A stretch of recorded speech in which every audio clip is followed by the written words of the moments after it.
Hey guys, it is Ryan. I'm not sure if you know this about me, but I'm a bit of a fun fanatic when I can. I like to work, but I like fun too. It's a thing. And now the truth is out there. I can tell you about my favorite place to have fun. Chumba Casino. They have hundreds of social casino style games to choose from with new games released each week. You can play for free anytime, anywhere. And each day brings a new chance to collect daily bonuses. So join me in the fun. Sign up now at ChumbaCasino.com. No purchase necessary. VGW. Void where prohibited by law. See terms and conditions. 18+.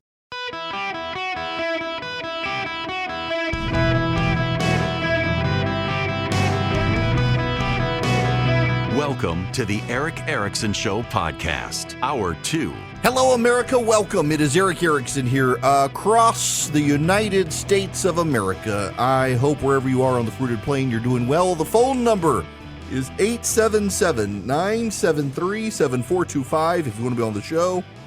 And you can always text Eric, E-R-I-C-K, to 33777, and you can get all the latest details on the podcast and all that stuff. We got lots of links for you there. Just text Eric to 33777. 2 pieces of audio, well, 3 pieces of audio I got to play for you because we do have to talk about the debt ceiling. I know we're all tired of it.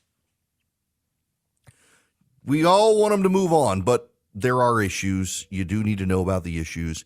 I want to begin with CNN poll. Our brand new poll conducted by SSRS shows that a majority of Americans, 6 in 10 Americans, want to raise the debt ceiling only if spending cuts are included as well. So this is the McCarthy point that he's been making all along. Remember, months ago, the White House was in this position of no negotiations. A majority of Americans say, no, you should reduce spending as well as raise the debt ceiling. 24% say raise the debt ceiling no matter what. Only 15% say do not raise it. Let the U.S. go into default.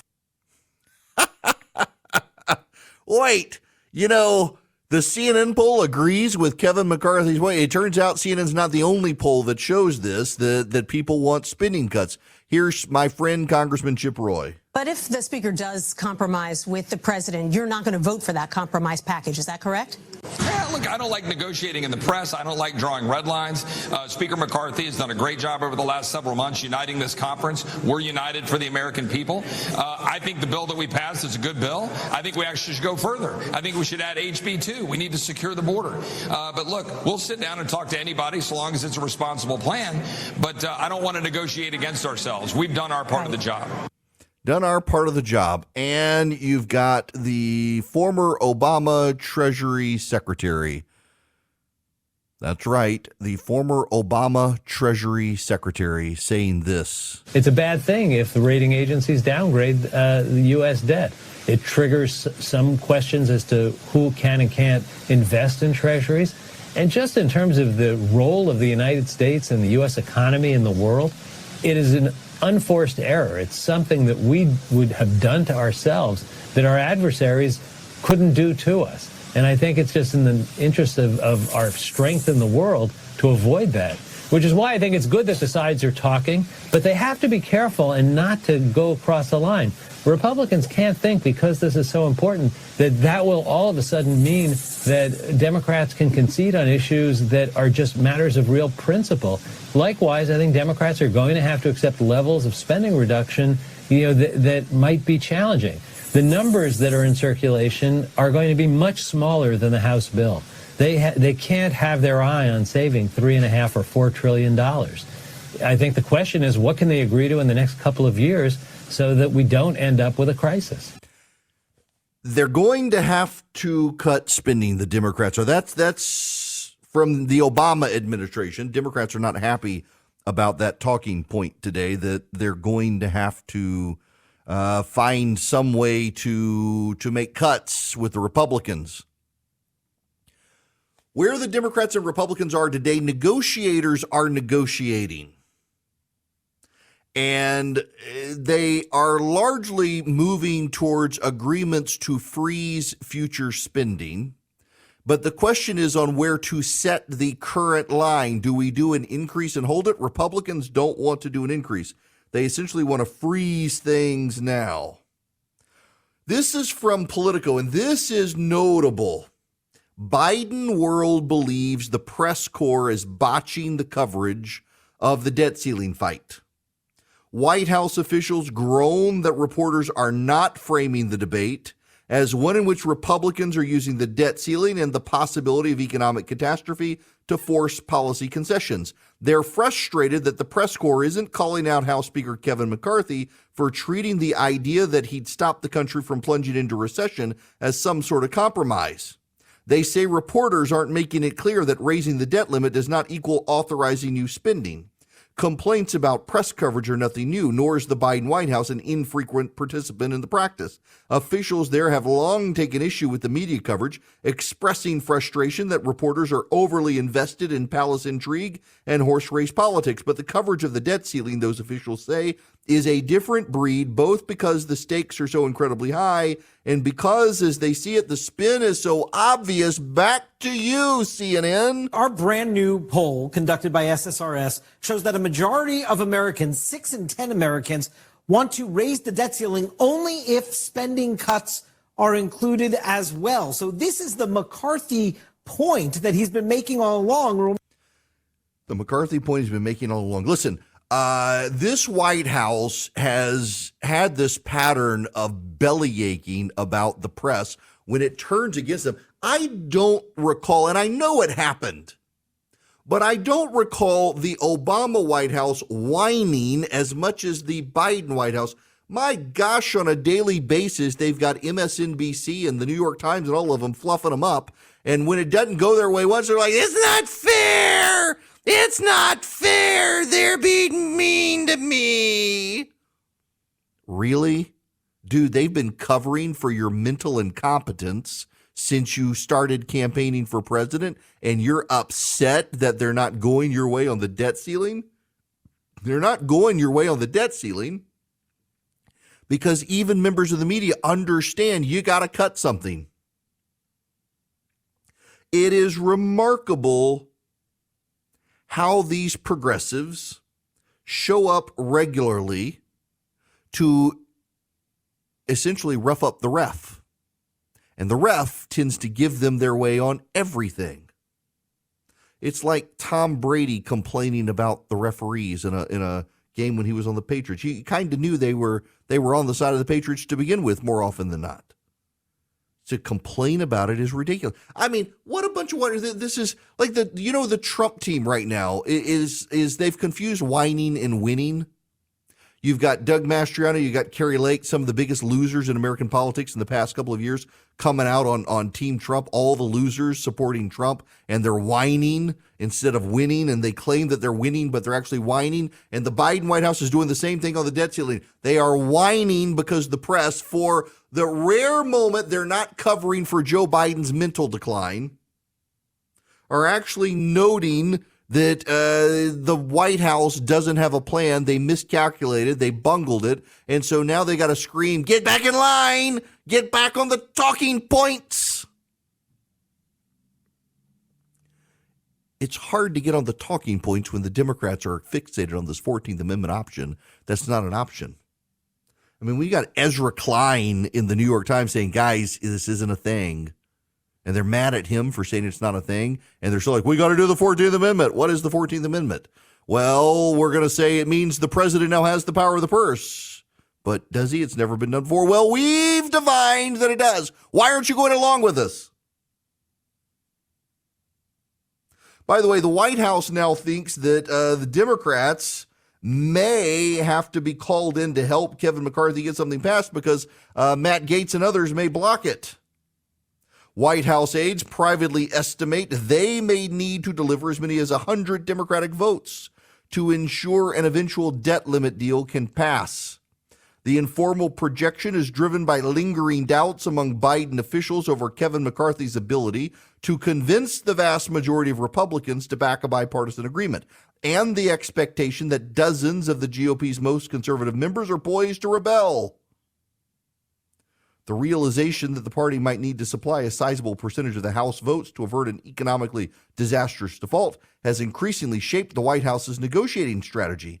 They've hardened their stance against GOP proposed budget cuts and social welfare restrictions for fear of sparking a revolt.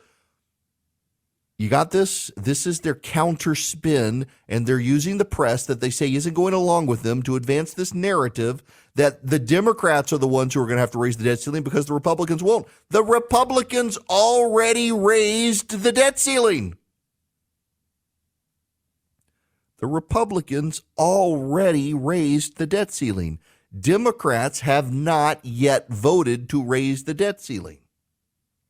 The idea that they're going to need Republican votes, or Democratic votes rather, because the Republicans won't go along with it is nonsensical when you realize that the Republicans have already raised the debt ceiling. They've already done it. Why do Republicans need to rely on Democrats in the House to raise the debt ceiling when Republicans already did it? And by the way, you've already got Democrats out there suggesting some sort of insurrection in the streets if they don't get their way. I mean, this is literally happening. This is Pramila Jayapal, who's the leader of the progressives in the House of Representatives, threatening street violence if anything gets cut. I think there would be a huge backlash from our entire House Democratic, caucus, certainly the progressives, but also in the streets. I think that it's important that we don't take steps back from the very strong agenda that the president himself shepherded and led over the last 2 years. But if the president agrees to spending caps, or if he agrees to work requirements on certain social safety net it's programs, going to be a problem. We do not legislate through the debt ceiling for this very reason. I mean, literally, it's the progressives saying, we're not going to do this. We're not going to go along with this. The Republicans will. The Republicans already have. The problem is that this president and this administration bungled their calculus the whole way through, got every calculation wrong, strategized badly, and now they don't want to admit how badly they screwed up. So what they're doing is they're attacking the press and demanding the press fall back in line. They're going to have to cut something. And it's only starting to dawn on them how badly they themselves screwed up the negotiations. If the debt ceiling is not raised, our interest rates will go up, our credit rating will fall, and that'll be on the Democrats. Republicans, however bad you may hate the Republicans, however bad you may think they're holding the country hostage, however much you may think it is their fault, Republicans have raised the debt ceiling. It's Democrats who have refused to raise the debt ceiling. That is called truth, whether you like it or not. This hour of the program brought to you by First Liberty Building and Loan. Wherever you are nationwide, First Liberty can help your business grow. If you need access to $250,000 or more in capital for your business to buy a building, build a building, buy a franchise, expand a franchise, you name it, something like that, First Liberty might be able to help you. They're in Noonan, Georgia. I've known the Frost family for a long time. They've been helping small businesses become big businesses since the mid-'90s. Don't let being in Noonan, Georgia deter you, because they do business nationwide in the United States of America. They've helped people coast to coast. Reach out to them, firstlibertyga.com. Tell them I sent you, firstlibertyga.com. They make their own decisions. All right. Katrina has been waiting patiently. I want to go to her next. Welcome to the show. Hi, Eric. I was hoping you could speak to the presidential delegate process of voting. Recently, the county commissions were, the county GOPs were taken over by very pro-Trump people. Are those delegates, voting delegates, legally bound to vote for whoever wins the presidential primary? Or are they just representative in nature, and whoever wins the primary gets the delegates? They are representative in nature when they go. So Republicans and Democrats have more proportional voted states. Republicans, the early states, tend to be winner-take-all states. And those states, you win, the delegates are pledged to that candidate, and you keep the delegate count. So when you go to the Republican convention, those delegates are required then to vote for the person who the state voted for. Now, there have been attempts in the past to change this to pressure delegates and the like, but it's not feasible just given the way the laws of the states work. If the voters of your state, the Republican Party, vote for, say, Nikki Haley, then your state's delegates will cast votes for Nikki Haley. And oftentimes those slates of people who go to the convention will tend to be people already supportive of that candidate, so you don't have any hanky-panky. It's not something anybody really has to be worried about. There have always been attempts, but it's just something that hasn't worked well because of the way the laws work and the way, frankly, the national party works as well. When your Secretary of State certifies that presidential primary election and says this person gets these number of delegates, and it goes off to the RNC adheres to it. Otherwise, they run into all sorts of problems as well. So there is an effort. You do have to understand, in Georgia in particular, we got a flat earth lady now. She represents one of the congressional districts. She's the nutter who ran for governor.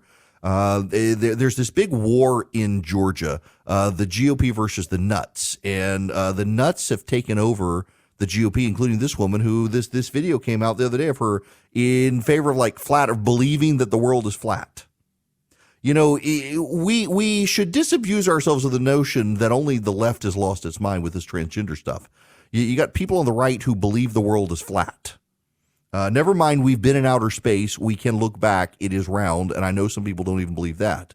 But you can get an airplane and go very high and see the curve in the earth. These people, it's not that they really believe it. I think it's that they relish getting other people mad at them. In the same way that there are a lot of people on the left who I really don't believe boys can become girls, but because people on the right get so mad about it, they've embraced it. And it's a psychosis, mass psychosis on the left and the right of people defining themselves against each other. But this nut in the GOP now claims to be some sort of flat earth person. And this is who Republicans in Georgia want in charge, these sorts of people. There are lots of good people in the GOP in my state of Georgia. But the inmates are starting to take over the asylum and parts of it, and they want to use those positions to try to steer the state towards Donald Trump, but it really isn't going to work for them if Trump doesn't win the nomination.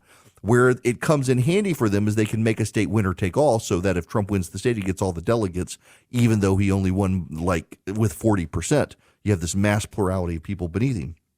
So that will work. Speaking of Donald Trump, his team believes a federal indictment may be coming very soon from the Justice Department over the classified documents, and possibly about January 6th. They have begun to request formal talks with Merrick Garland. There is a fundamental problem for Donald Trump moving forward, and that is that so many people dislike him, particularly in the media and among Democrats and governmental officials on the GOP, that the drip, drip, drip of indictment is probably about to begin, and most of his money will not be able to go to a ground game to turn out the vote, but will go to legal defense to stop him from going to jail. It's a fundamental flaw in the Trump campaign, and it's going to be interesting to see if his opponents in the GOP exploit it. We'll discuss it. Greetings, welcome. It is Eric Erickson here. Just a reminder, tomorrow, right at the beginning of the show, 12 p.m. Eastern time, if you're listening live, Ron DeSantis will be joining me by phone to talk about this launch of his presidential campaign. ABC News has this report out. The headline from ABC is "Fearing Indictment is Imminent in Classified Document Probe. Trump Team Requests a Meeting with the DOJ." They formally requested a meeting with Merrick Garland to make out their case for why the president should not be charged in the investigation related to his alleged mishandling of classified documents. The letter asked Garland for a meeting at his earliest convenience to discuss what attorneys describe as the quote-unquote ongoing injustice that is being perpetrated by special counsel Jack Smith, and says no president has been baselessly investigated in such an unlawful fashion. Here's the reality for everybody. Whether you like it or dislike it, whether you like Donald Trump or not, the bottom line reality is Donald Trump is a very polarizing figure. You all know he is a polarizing figure. And the problem for Donald Trump is more people dislike him than like him. Now, more people like Donald Trump than like Joe Biden these days. That's true. But Joe Biden is president and Donald Trump is not. And Joe Biden runs the Department of Justice and Donald Trump does not. And he's also made enemies in Georgia. And you have a district attorney in the state of Georgia in Fulton County who is preparing to indict people as soon as August. You now have, it appears, a criminal trial set for Donald Trump in March of next year in New York regarding the Alvin Bragg case. Now, I'm dismissive of the Alvin Bragg case. I think it's garbage. But there's a drip, drip, drip, drip, drip. Now, the rumor in Washington is that Jack Smith is not just looking at the classified documents, he's looking at January 6th, and he's stringing all sorts of stuff together. I honestly, here's my guess. If I could prognosticate, my prognostication would be that Donald Trump gets indicted and Donald Trump is found guilty because I don't think the man can really get a fair trial. He's so polarizing. And then it goes on appeal. I think it gets to the Supreme Court, and whatever Jack Smith comes up with gets thrown out because that's what happened with Bob McDonnell. But it's an ordeal and it's a process.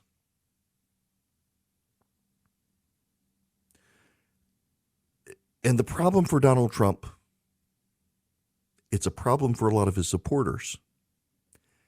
If Donald Trump tomorrow held a press conference and said goodbye, I'm done. I'm going away. A lot of this stuff goes away with him. You can disagree, and I do disagree with it. But the left, the media, the press, all of them together, combined, one entity, believe Donald Trump is a massive threat to democracy and is an authoritarian, and they're going to do everything they can to stop him. Now, they're torn. They are torn. Some of them want Donald Trump to become the Republican nominee so that they are convinced that if he's the nominee, Joe Biden gets reelected. The problem for them is that's what Hillary Clinton thought when she helped stack the deck for Trump. He became the nominee and she lost to him, and to this day can't believe she lost to the guy. I mean, they still blame Russia. But the reality is Donald Trump is a force to be reckoned with. And if you wish to neutralize that force, you throw the book at him now. If he's not going to go away, if he's not going to stop on his own, you got to throw the book at him to stop him. And I think the Democrats are starting to realize that. So they're going to go after him with Fani Willis in Atlanta, Georgia. They're going to go after him with Jack Smith in Washington, D.C. They're going with him with that idiot in New York City. That case is a nothing burger. Trump, there's no way. I mean, a jury in New York City might find Donald Trump guilty, but there's no way that's going to get sustained. But he's got problems. And if he's got to go to court in March, Super Tuesdays in March for the GOP, it's when a lot of the states will be voting and Donald Trump will be in court more likely than not. And all of his money will be going to lawyers. See, the money Donald Trump raises can go to his legal fees. So campaigning for president, what Trump is actually doing is he's raising money not to run for president, but to pay his lawyers. And he could still win. He can get on the ballot. He's got 25% support guaranteed of the GOP. If enough people enter the race and divide, Donald Trump could get that to win. Remember, Donald Trump won the Republican nomination in 2016 with the lowest margin of votes cast for a Republican nominee since the modern primary era in 1976. Before 1976, a lot of it was backroom deals. In 1976, all the states started having primaries and caucuses. And when that happened, Ronald Reagan did very well, but Gerald Ford still got over 50% of the vote. The second worst performing nominee for the GOP was John McCain. John McCain got 46% of the vote in 2008 to be the GOP nominee. Donald Trump, I think, got 42%, 41 or 42%. he could get 41 or 42% and be the nominee if you got enough other candidates running against him. That is why when Tim Scott came out, Donald Trump welcomed him to the race. Didn't have anything critical to say about Tim Scott, just welcome to the race, good guy, look forward to campaigning against him and that stupid Ron DeSanctimonious meatball guy. But you got to know, when you give Donald Trump money, you're giving him money to pay his lawyers. When you fund Donald Trump's campaign, you are funding his lawyers. And when you get to next year, if Donald Trump is the nominee, you're more likely to see him in a courtroom than on the campaign trail. Because the Democrats insist he's a threat, and they're intent on stopping him. So this is for you, the voters of the GOP. You do have to understand this. You've got to understand this is going on. You may not like it. It may bother you. You may think it's not fair, and I agree with you. It's not fair. I think they're throwing the book at Donald Trump on this stuff because they feel like he's a threat, and I'm with you on this. I may not care for the man, but I think it's all a bunch of nonsense, but it's still nonsense you have to deal with. A buddy of mine the other day was saying, can a judge, actually it was my son was asking me the situation. He says, can a judge just look at a case and say, no way, I get rid of it? Very rarely. A judge has to have somebody make a motion. And when someone makes a motion, the other side gets to respond to the motion. And then there tends to be a response to the response. And then they get to have a hearing. And then the judge decides. But they go through a process. And that process takes time. And they're going to drag it out. And they're going to make it costly. And they're going to make it painful. Because they want to hurt him. They believe Donald Trump hurt the country, and so they want to hurt Donald Trump. There's no reason to dance around this. It's just true. They want to hurt Donald Trump. They're going to use prosecutors who are sympathetic to them to hurt Donald Trump. Now, you can look at this one of two ways. You can be emotional, and you can say, well, I stand by my man. Go stand by my man. We're going to Tammy Wynette it out. We're going to circle the wagons around him. We're going to stand by our man and go down in flames. Or you can be rational and say, love the guy, but they are so invested against him. If we throw them a curveball and go with someone else, they've exerted all their energy against Trump. They're going to have to really shake things up and pivot real quick, and it may not be possible. We might be able to win with someone else. Instead of going to court and going to court and going to court and going to court and going to court. Because that's what you're going to do. I don't think it's fair. I don't think it's right. Even as I don't care for the guy. But it's the reality. So the Trump team is asking Merrick Garland for a meeting to lay out their case. I suspect there's a little bit of a bait and switch happening, though, where the Merrick Garland team is like, we're not actually going after classified documents. We're going after January 6th. And they want payback for that. So Trump's got to repivot his legal machine, pay different people, get new lawyers, cost him more money. They're going to bleed him dry. That's what they want to do. So now you as a voter, you got a response here. You can decide, do you stick with Donald Trump while they bleed him dry and deprive him of the money that he needs to run for president, or do you pivot it? It's on you. Ultimately, this is a choice for the voters. And what we found lately, what we're seeing nationwide is that voters are responding more and more emotionally. It reminds me of a CNN poll from a couple of months ago where CNN asked voters, do you want someone who can win or someone who agrees with you? And the Republicans overwhelmingly wanted someone who agreed with them, not someone who could win. The Democrats wanted someone who could win. And we're seeing this play out, I think, in the polling right now, where every time something bad happens to Donald Trump, people circle the wagons around him. They give him money. They say, he's our guy. Stand by your man. Stand by your man going off a cliff, I guess. I mean, this is just a reality that Republicans have to deal with. It's something they're going to have to make up their mind on. Do you want to stand by your man, even if it costs you the presidency and gets Biden 4 more years? Or do you want to take a chance on a pivot? You got some great candidates out there. You know, I mentioned Haley and Scott and Pence and DeSantis earlier. I didn't even talk about it. You got Asa Hutchinson out there. I forget that guy's running. Vivek Ramaswamy is running. There's some Paul Johnson or somebody like that. Some rich businessman says he's running for the GOP nomination. Chris Sununo's looking. Chris Christie is looking. All of a sudden, you got all these people who are starting to look at running for the presidency. You got options. You can stand by your man to your detriment, or you got options to win. And, you know, I'm not saying President Trump can't win in 2024. He really could win in 2024. Look at the economy. The problem is just bang for your buck. He's going to spend a lot of money on lawyers next year, money that could be spent on, I don't know, collecting early absentee ballots that he doesn't want to do to begin with. All that money go to lawyers instead. It is totally up to you, Republicans, who you vote for.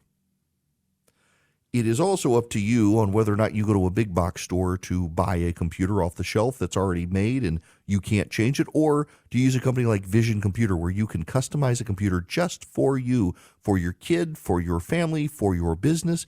If you've got to buy a bunch of computers for your business and you got different employees with different skill sets, Vision can customize each one, or they can put them all together for you. They can get them to you, and then they can be your IT support. So Vision handles your tech support. Your employees need to figure out email, let Vision do it for you. They can't figure out their printer, Vision does it for you. For a low annual fee, if you don't have Vision Computer right now, they can become your tech support, and they can do it all for you. They can help you keep your business running. They can keep your household running. Your kids got a project they need a computer for. Vision can build you what you need and what you want, not what the big box store tells you have to have. And if you call them and ask for the Eric Erickson special, they can really work you out a great deal. Vision Computers, visioncomputers.com, visioncomputers.com, or call them nationwide, 404-COMPUTE, 404-COMPUTE.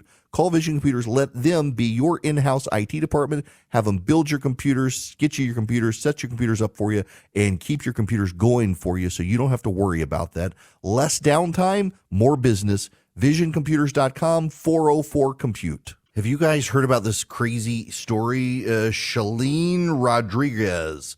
She is a New York City college professor.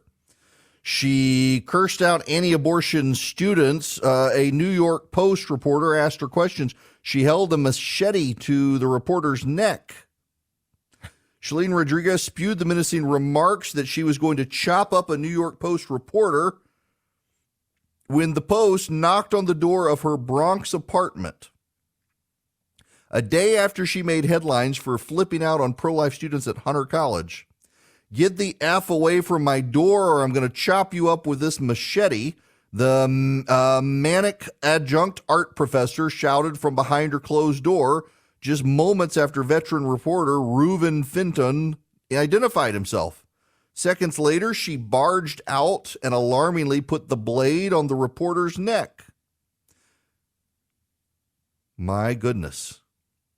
The Post reporter and photographer left the apartment building. An armed Rodriguez quickly followed and accosted them. If I see you on this block one more effing time, I'm gonna... then she started using more expletives. I believe that she has now been relieved of her duties. Yep, she won't be returning to teach. This happened after she unleashed a profanity-laden attack on pro-life students who set up an information table at Hunter College earlier this month. A woman is unhinged. Adjunct art history professor has crazy written all over it, doesn't it? She accused the pro-lifers of triggering her students and dropped the F-bomb on them. I'm actually, I got to admit, kind of surprised that the college tossed her as opposed to promoting her after going after a New York Post reporter and pro-life students. But I guess too much bad publicity there. Goodness gracious, people are losing their minds And, you know, I got to just say, so I was having this conversation with a friend of mine earlier today, and I got an email or a text message from a listener yesterday. He's like, what do we do? These people are coming for us. You know, you still got to love your neighbor. There are so many people in this country who are just starved for kindness.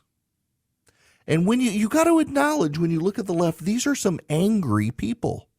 And there's this pernicious view on the right that we need to behave exactly like them. We need to engage the way they engage, behave like they behave, do like they do. And I think, no. You got to provide an alternative. If you're looking and acting just like the left, you're not providing an alternative, just more of the same, and people are going to reject you. If you're yelling at people about your issues as opposed to talking to them kindly, they're going to think you're either nuts or too mean, and they're not going to want on your side. And that's what the left is doing. I mean, it's the transgender people who are silencing others and bullying them and threatening them, putting boys on girls' teams. There was an interview on Fox News this morning about a girl who's retiring from, I think it's mountain biking or something, that she's in a women's team, and she got beaten by two trans women, two dudes who claimed to be women, and she's like, I'm done.